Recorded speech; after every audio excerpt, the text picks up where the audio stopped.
മുഖ്യമന്ത്രിയും പ്രതിപക്ഷ നേതാവും ഒരേ മണ്ഡലത്തിൽ എതിരിടുന്നത് ഇന്ത്യൻ രാഷ്ട്രീയത്തിൽ അപൂർവതയാകാം. ഇത്തവണത്തെ പശ്ചിമ ബംഗാൾ നിയമസഭാ തെരഞ്ഞെടുപ്പ് അത്തരമൊരു മത്സരത്തിന് വേദിയാകുകയാണ്. പോരാട്ട ഭൂമി മമതയുടെ തട്ടകമായ ഭവാനിപ്പൂർ. എതിരിടുന്നത് പ്രതിപക്ഷ നേതാവും BJPയുടെ മുഖവുമായ സുവേന്ദു അധികാരി.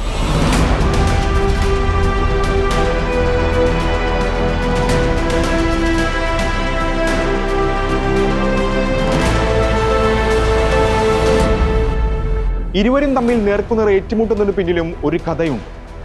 മമതയുടെ രാഷ്ട്രീയ ജീവിതത്തിലെ വഴിത്തിരിവായിരുന്നു 2007 നന്ദിഗ്രാം പ്രക്ഷോഭം.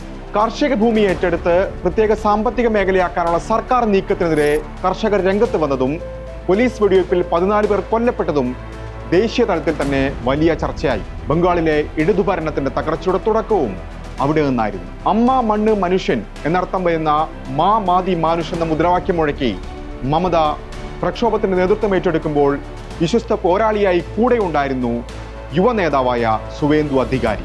മമത കൊൽക്കത്തയിൽ പാർട്ടിയെ നയിച്ചപ്പോൾ നന്ദിഗ്രാമിൽ കർഷകരെ സംഘടിപ്പിച്ചു സുവേന്ദു.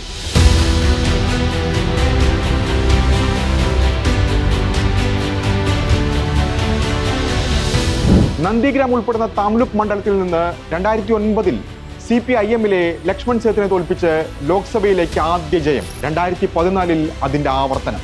2016 നിയമസഭയിൽ മമതാ സർക്കാരിൽ ഗതാഗത മന്ത്രി. പക്ഷെ അടുത്ത തെരഞ്ഞെടുപ്പാകുമ്പോഴേക്കും മമതയുടെ വിശ്വസ്തൻ BJPയിൽ ചേക്കേറി. മമത അന്ന് സുവേന്ദുവിനെ വിശേഷിപ്പിച്ചത് മിർജാഫർ എന്നാണ്. ശത്രുപക്ഷത്ത് ചേർന്നവനെ നേരിടാൻ മമത തന്നെ നന്ദിഗ്രാമിലെത്തിയെങ്കിലും ജയം സുവേന്ദുവിനൊപ്പം നിന്നു.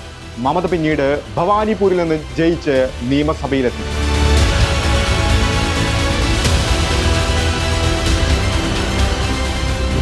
ആ അർത്ഥത്തിൽ ഇതിരുവരും തമ്മിൽ നേർക്കുനേറുള്ള പോരാട്ടത്തിന്റെ രണ്ടാമത്തെ അധ്യായം.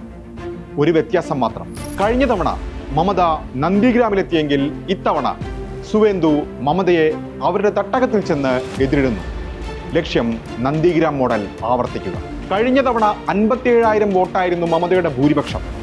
ഒറ്റനോട്ടത്തിൽ സുരക്ഷിത മണ്ഡലം. പക്ഷേ ഇത്തവണ ഭവാനിപ്പൂർ തെരഞ്ഞെടുപ്പ് ചർച്ചയാകുന്നത് മമതാ സുവേന്ദു പോരാട്ടം കൊണ്ട് മാത്രമല്ല, തീവ്ര വോട്ടർ പട്ടിക പരിഷ്കരണത്തിന് ശേഷമുള്ള തെരഞ്ഞെടുപ്പ് ആയതുകൊണ്ട് കൂടിയാണ്. SIRന്റെ പ്രതിഫലനം ഭവാനിപ്പൂരിലുമുണ്ട്.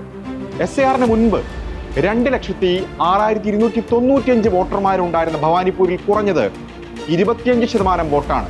കൃത്യമായി പറഞ്ഞാൽ 51,004 വോട്ട്. അതിൽ 23.3% മുസ്ലിം സമുദായത്തിൽ നിന്ന്. മറ്റുള്ളവർ 76.7%.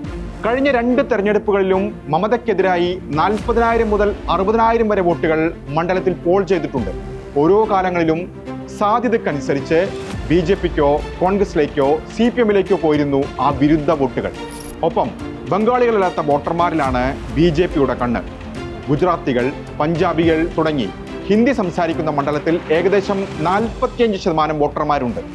കഴിഞ്ഞ ലോക്സഭാ തെരഞ്ഞെടുപ്പിലെ കണക്കുകളും BJPക്ക് ആശാവഹം. മണ്ഡലത്തിന്റെ പരിധിയിൽ വരുന്ന കൊൽക്കത്ത കോർപ്പറേഷനിലെ 8 വാർഡുകളിൽ 5ലും BJP ലീഡ് ചെയ്തു. തൃണമൂലിന്റെ ഭൂരിപക്ഷം 8,000 കുറഞ്ഞു. കണക്കുകളിൽ BJP പ്രതീക്ഷ വയ്ക്കുമ്പോൾ മറുവശത്ത് സ്വന്തം മണ്ണ് കൈവിടില്ലെന്ന ഉറച്ച വിശ്വാസത്തിലാണ് ദീദി. ചുരുക്കത്തിൽ ഭവാനിപ്പൂർ അഭിമാന പോരാട്ടം എന്നതിനുപരി ഒരു പരീക്ഷണ വേദി കൂടിയാണ്.